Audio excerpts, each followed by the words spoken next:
Aye. God will provide. Global. International. Global. International. Your name is Owen? Huh? Newton. Or Newton? Yes.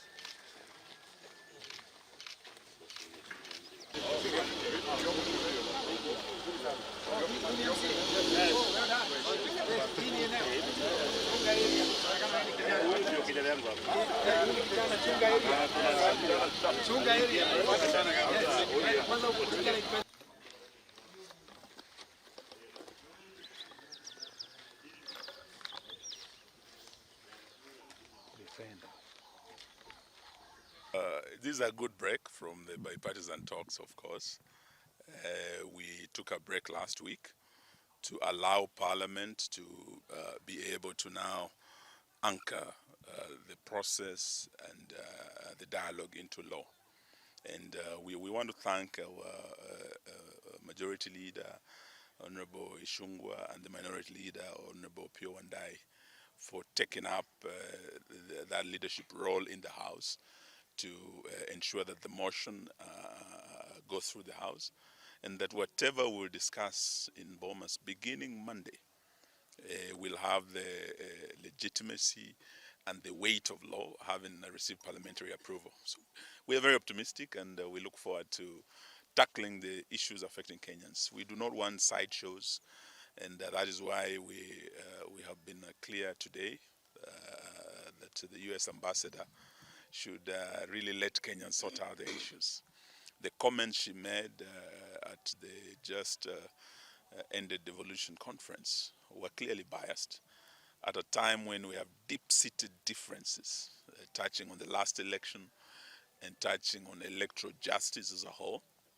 It was totally inappropriate for her to take sides, especially at a time when the talks are now just beginning. This is a time when we need the support of all sides. We need our ambassadors and all our friends to be balanced. But when she clearly takes sides and starts cheering one side when we're in the middle of talks, it's really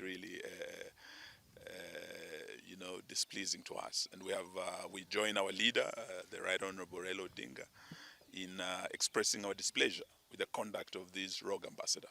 Thank you. It's so unfortunate that those people who are supposed to be reconciling this nation are the ones who are putting us asunder. It's shameful for the American ambassador to come and start claiming that one side won the general election and the other one lost, because that is a question on the table. I mean, what was so disheartening is when the ambassador of US is actually saying that she's very happy that the cost of living in Kenya is very high. I mean, that's shameful, because she supported the finance bill. That is a major bone of contention in this country. She's aware that over 90% of Kenyans are saying that they're not happy with the finance bill. And then seated up there, she's saying that America is very happy. I mean, we don't need America to tell the world how happy or how unhappy we are. And as Baba said, we are not a colony of America. I mean, we cannot have those whites again coming to lord over us. That's why we are an independent nation. So we support Baba in his position that the American ambassador is wrong. He's taking sides, and I think even internationally, I mean, that is literally bad diplomatic behavior. When it comes to issue of non-interfering, we have got what we call the Standard Treaty. A Standard Treaty or convention or